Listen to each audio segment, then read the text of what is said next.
नमस्कार दोस्तों, मेरे चैनल भक्ति भाव टीवी में आपका स्वागत है।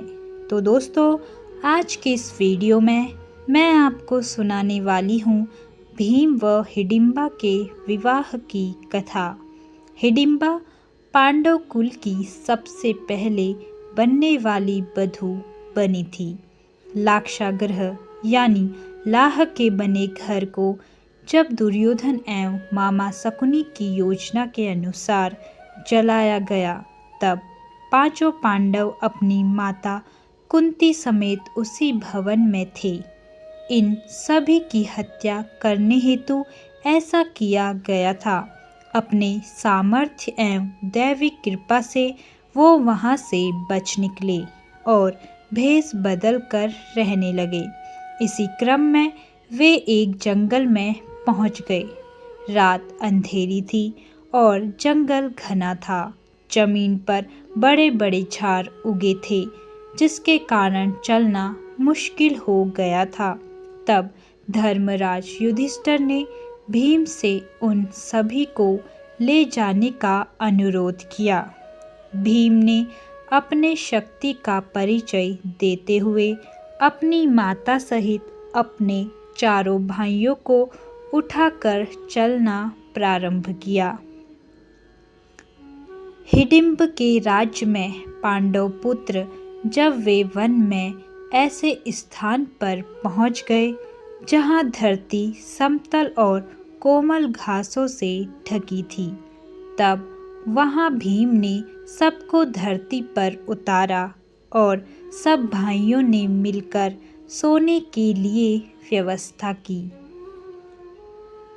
पांचों भाई बारी बारी जगकर अपने सोते हुए परिवार की रक्षा करते थे। इस बार भीम की बारी थी।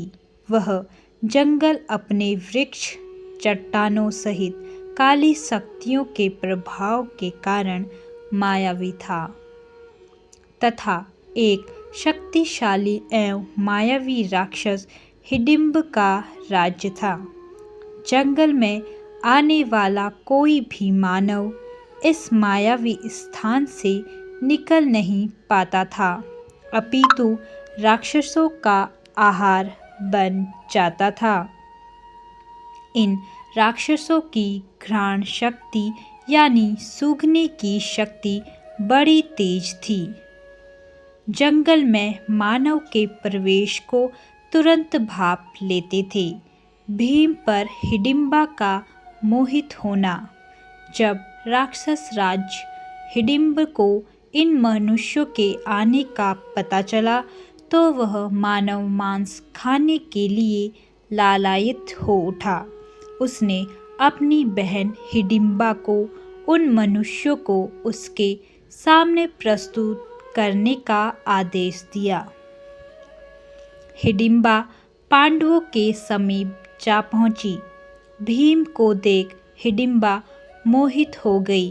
वे सोचने लगी, एक शक्तिशाली पुरुष जिसका हृदय इतना कोमल है कि अपने परिवार को सुरक्षा प्रदान कर रहा है, उससे अच्छा जीवन साथी और कौन हो सकता है। मैं धन्य हूँ यदि वह मेरे पति बने। फिर उसे अपने क्रूर भाई की आज्ञा का स्मरण हुआ। देवी हिडिंबा ने अपनी मायावी शक्तियों से स्वयं को एक सुंदर युवती में बदल लिया और भीम के पास गई।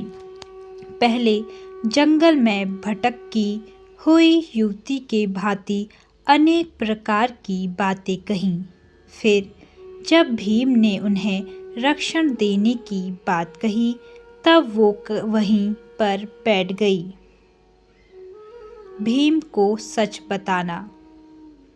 हालांकि आराम कर रहे अर्जुन एवं युधिष्ठिर को देवी हिडिंबा पर धीरे धीरे संदेह भी होने लगा था, परंतु उन्होंने सुरक्षा को ध्यान में रखते हुए सोए रहने का स्वांग किया। आसपास क्या हो रहा है इस पर चुपचाप ध्यान दे रहे थे। इधर देवी हिडिंबा से भी यह सच छुप नहीं रहा था। तब उन्होंने भीम को बता दिया कि मुझे मेरे भाई राक्षस राज हिडिंब ने आप सभी को भ्रमित कर उस तक पहुंचाने के लिए प्रतिनियुक्त किया है।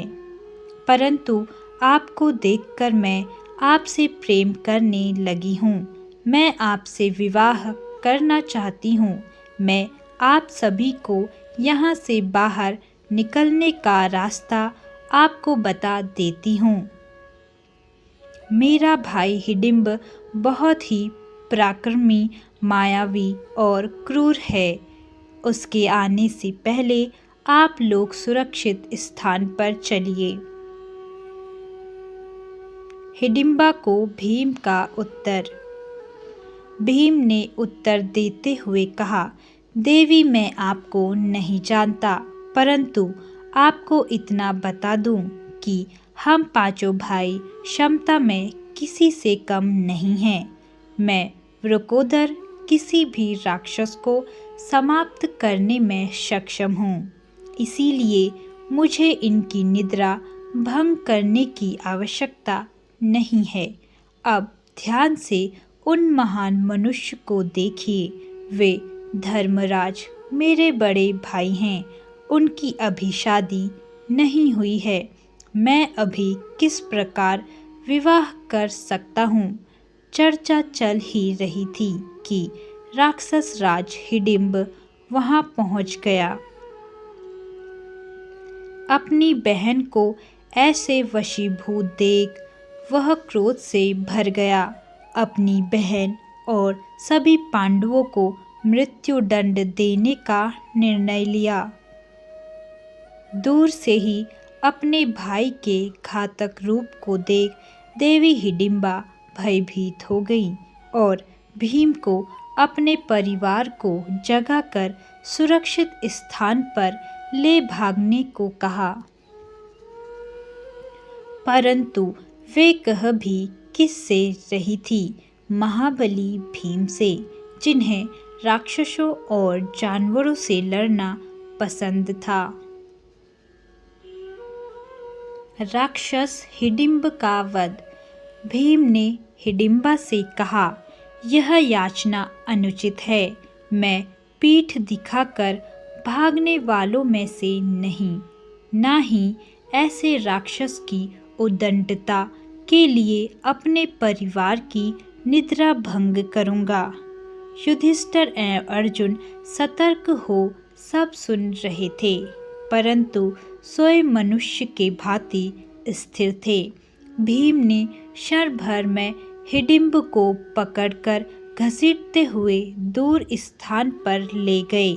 यह देख युधिष्ठिर एवं अर्जुन उठने का स्वांग करने लगे। उन्हें जागता देख हिडिंबा ने विनम्रता से पांडवों को सब बताया। बाकी सब हिडिंबा की बात सुन रहे थे, परंतु युधिष्ठिर एवं अर्जुन का पूरा ध्यान भीम पर था। अर्जुन ने भीम से चिल्लाकर कहा, भ्राता भीम, इस राक्षस का वध अति शीघ्र कीजिए। यह सुन भीम ने घातक प्रहार से हिडिंब की पीठ के टुकड़े टुकड़े कर दिए। राक्षसों का राजा भीम। हिडिंब का वध होते ही सारे राक्षस भीम के सामने घुटने टेक बैठ गए और उन्हें अपना राजा मान लिया। तभी भीम ने कहा, मैं तुम्हारा राजा कैसे हो सकता हूँ? तुम राक्षस हो और मैं मनुष्य हूँ।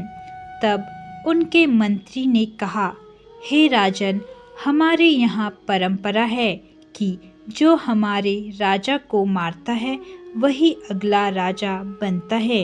एक शक्तिशाली राजा ही अपनी प्रजा को सुरक्षा प्रदान कर सकता है। और प्रभु, आप तो राक्षस राज हिडिंब से भी अत्यधिक शक्तिशाली हैं। यह सुनकर भीम ने कहा, परंतु मैं आपका राजा नहीं बन सकता। तब फिर से हाथ जोड़कर उनके मंत्री ने कहा, राजन, ऐसा ना कहें। बिना राजा के प्रजा अनाथ हो जाती है, जंगल राज हो जाता है। इन सब बातों को सुनकर धर्मराज युधिष्ठिर ने विचार करने हेतु समय मांगा। शादी के लिए हिडिंबा द्वारा कुंती से निवेदन। तभी वहां देवी हिडिंबा आकर पांडु पुत्र भीम से कहती है, हे राजन, कृपया कर मेरे प्रेम को स्वीकार करें। मुझे अपनी पत्नी बनने का सौभाग्य दे। इस पर भीम ने कहा, ऐसा कैसे हो सकता है? तुम राक्षस कुल की हो, मैं मनुष्य हूँ। मेरे समाज में क्या तुम्हें वांछित स्थान मिल पाएगा? तब देवी हिडिंबा ने कहा, मुझे आपके समाज की स्वीकृति की इच्छा नहीं है, अपितु आपके स्वीकृति की इच्छा है। आप यहाँ का राजा बन मुझसे विवाह कर 1 वर्ष तक मेरे साथ रहें। जब मुझे पुत्र रत्न की प्राप्ति हो जाएगी, आप यहाँ से प्रस्थान कर सकते हैं। हम मायावी जाति हैं। मेरा पुत्र जन्म के कुछ समय बाद ही युवावस्था को प्राप्त हो जाएगा। तब आप यहाँ से प्रस्थान कर सकते हैं। मैं आपको नहीं रोकूंगी। मेरे पुत्र के रूप में इस कबीले को उसका राजा मिल जाएगा। फिर रोते हुए माता कुंती के चरणों में गिरकर कहा, माता, एक स्त्री के प्रेम की पीड़ा तो आप ही समझ सकती हैं। मुझे अपने पुत्र वधू स्वीकार कर लीजिए। माता। हिडिंबा और भीम की शादी। 1 ही वर्ष की तो बात है, मेरा भी कल्याण हो जाएगा और इस कबीले का भी। माता कुंती ने देवी हिडिंबा से कहा, हे पुत्री, तुम्हारी बातें तो धर्म संगत लग रही हैं। मुझे विचार करने का समय दो। फिर चर्चाओं के उपरांत माता कुंती सहित सभी पांडव इस बात पर सहमत हो गए कि इस प्रकार प्रजा को अनाथ करके जाना धर्म संगत नहीं है। फिर भीम ने कबीले का राजा होना स्वीकार किया, देवी हिडिंबा से विवाह किया और उनका एक पुत्र हुआ, महाबली घटोत्कच। मायावी राक्षस होने के कारण जन्म के कुछ समय उपरांत ही घटोत्कच युवा हो गए और अपने पिता भीम, अपनी पितामही देवी कुंती सहित अपने सभी काकाओं को दंडवत प्रणाम किया और उन्हें वचन दिया कि जब भी पांडवों को उनकी आवश्यकता पड़ेगी, वह केवल स्मरण मात्र से वहां उपस्थित हो जाएंगे। देवी हिडिंबा ने भी अपने वचन अनुसार अपने पति भीम, उनके भाइयों तथा उनकी माता देवी कुंती को विदा किया। तो दोस्तों, कैसी लगी आपको यह वीडियो? कमेंट बॉक्स में ज़रूर बताएं और ऐसी ही बहुत सारी कहानियों, कथाओं और जानकारियों को सुनने के लिए मेरे चैनल को सब्सक्राइब करें। धन्यवाद।